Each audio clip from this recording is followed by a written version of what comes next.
Hey guys, I'm Nikki Dinky. Welcome to my kitchen. So today we're gonna make some dill hummus.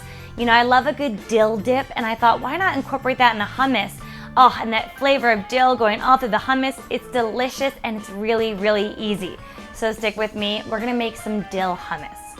So one of my favorite pieces of kitchen equipment, the food processor, because we're pretty much putting everything in, it's doing the work for us, and we're done. We're gonna start off with our key ingredient, our garbanzo beans, also known as chickpeas. Now I do wanna rinse and drain these before I put them in my food processor, but this is just one 15-ounce can. I'm also gonna add in a 1/4 cup of tahini. Tahini is ground up sesame seeds. It's ground into this very fine and kind of rich paste. Now, I think it gives it so much nuttiness and this great texture, but if you don't have this on hand, you know, it's not necessarily the most common ingredient, though you can find it at your local grocery store, really easy to find and lasts for a while, so you might wanna pick some up.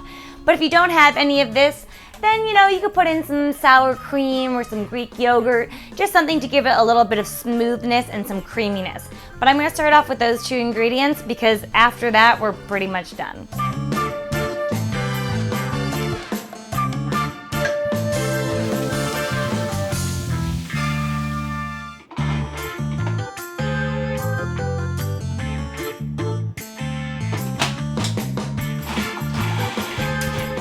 I gave that a quick mix. I just kind of got excited and wanted things to start coming together. But you really can do this all in one shot if you want. Now I'm just gonna add in some spices. I've got some cumin and some coriander.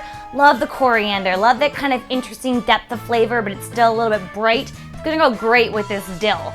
And of course, some salt. I'm looking for about a teaspoon of salt, but I'm gonna of course keep on tasting and see if I need any more than that. And some lemon, give it some brightness, really like that, and a compliment to the dill. And of course, our dill. Now I'm looking for about a 1/4 cup of dill. Probably just gonna tear off about that much of it, that little top section.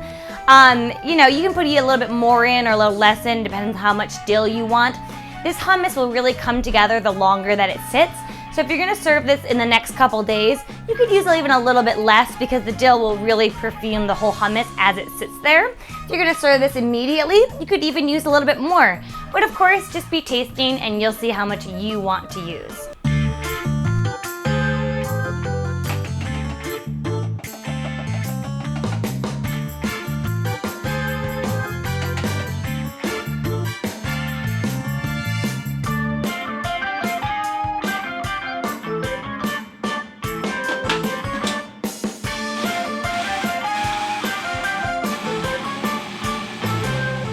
So it definitely tastes good. It tastes great. However, it's a little thick. It's not quite a dip. You know, you really couldn't dip anything in there and get it out. Your chip would break right off. So we're gonna stream in a little bit of olive oil. We're looking for anywhere from 1/8 of a cup to 1/4 of a cup, depending on what kind of consistency that you want. The more oil you put in, the looser it's gonna be. So I'm gonna stream in some olive oil while I'm pulsing this, until I get that great consistency, and then we have hummus. If that wasn't easy, I don't know what it is.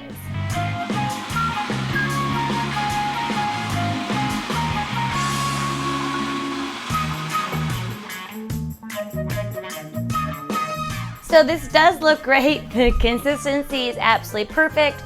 I checked it for salt, actually added a little bit more salt.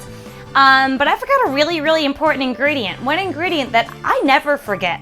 I forgot the garlic. I mean, I love garlic. Yeah, I should have just known that it had to have garlic in it. I just totally forgot. So I'm gonna add in 3 cloves of garlic and then we're done.